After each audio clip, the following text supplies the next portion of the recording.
தாரா, எதுக்காக என்ன வர சொல்லியிருந்தீங்க? தீபக், உங்களுக்கு பணத்தை விட வேலைதான் இப்போ ரொம்ப முக்கியம்னு சொல்லியிருந்தீங்கல்ல. உங்களுக்கு நான் நல்ல ஒரு ஜாப் ஆஃபர் வச்சிருக்கேன். என் ஃப்ரெண்ட்ஸ் வச்சிருக்க கம்பெனில நீங்க ஆட் பண்ணி தரணும். இந்த ஆஃபரை நான் அக்செப்ட் பண்ணிக்கிறேன் தாரா. நீங்க இவ்வளவு பெரிய உதவி செய்வீங்க நான் எதிர்பார்க்கவே இல்லை. நாளைக்கே நீங்க ஒர்க் ஆரம்பிச்சிடலாம். ஆனா நீங்க சிங்கப்பூர் போகணும். இது ஒரு நல்ல ஆப்பர்ச்சுனிட்டி. நான் இதை மிஸ் பண்ண விரும்பல. நான் காவியாவையும் கூட கூட்டிட்டு போலாமா? இல்ல தீபக், காவியெல்லாம் கூட்டிட்டு போக முடியாது. நீங்க ஃபர்ஸ்ட் ஒரு 6 months வேலை பார்த்ததுக்கு அப்புறமா தான் உங்களுக்கு விசா எல்லாம் ரெடி பண்ண முடியும். அதுக்கப்புறம் தான் நீங்க உங்க ஃபேமிலி மெம்பர்ஸ் யாரையாச்சும் கூட்டிட்டு போகிற மாதிரி இருக்கும். இந்த ஆப்பர்ச்சுனிட்டியை மிஸ் பண்ணாம இந்த அக்ரிமெண்ட்டை சைன் பண்ணுங்க தீபக். இல்ல தாரா, என்னால காவியா விட்டுட்டு போக முடியாது. இப்ப இருக்க சிச்சுவேஷனுக்கு உங்களுக்கு இந்த ஆஃபர் அக்செப்ட் பண்றதுதான் நல்லது தீபக். நான் யோசிச்சு சொல்றேன் தாரா. என்ன பிளான் பண்ற தாரா? நான் தீபக்க இங்க இருந்து சிங்கப்பூருக்கு அனுப்பிச்சு வச்சு அவரை அங்க சிங்கப்பூர்ல மாட்டி விட்டுருவேன். அவர் அங்க மாட்டினதும் நான் சிங்கப்பூர் போயிடுவேன். அங்க இருந்து நான் தீபக்கு ஹெல்ப் பண்ற மாதிரி அவரை என் கண்ட்ரோல்ல வச்சுப்பேன். இங்க உத்தமன் காவியாவை அவன் கண்ட்ரோல்ல வச்சுப்பான். இதுதான் என்னோட பிளான். என்னாச்சு காவியா,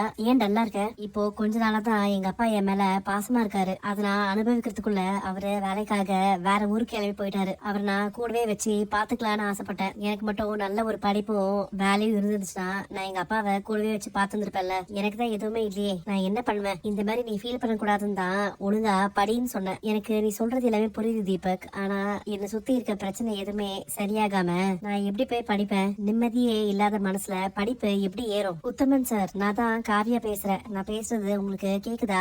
உள்ள என்ன என் குரல் கேக்குது? நில்லுமா, ஐசியூ குரல் நீ போக கூடாது. காவியா நில்லு, நான் சொல்றத கொஞ்சம் கேளு. நான் ஏன் இப்படி பண்ணேங்கிறத கேட்டுட்டு போ காவியா. என்னமா காவியா, என்னாச்சு?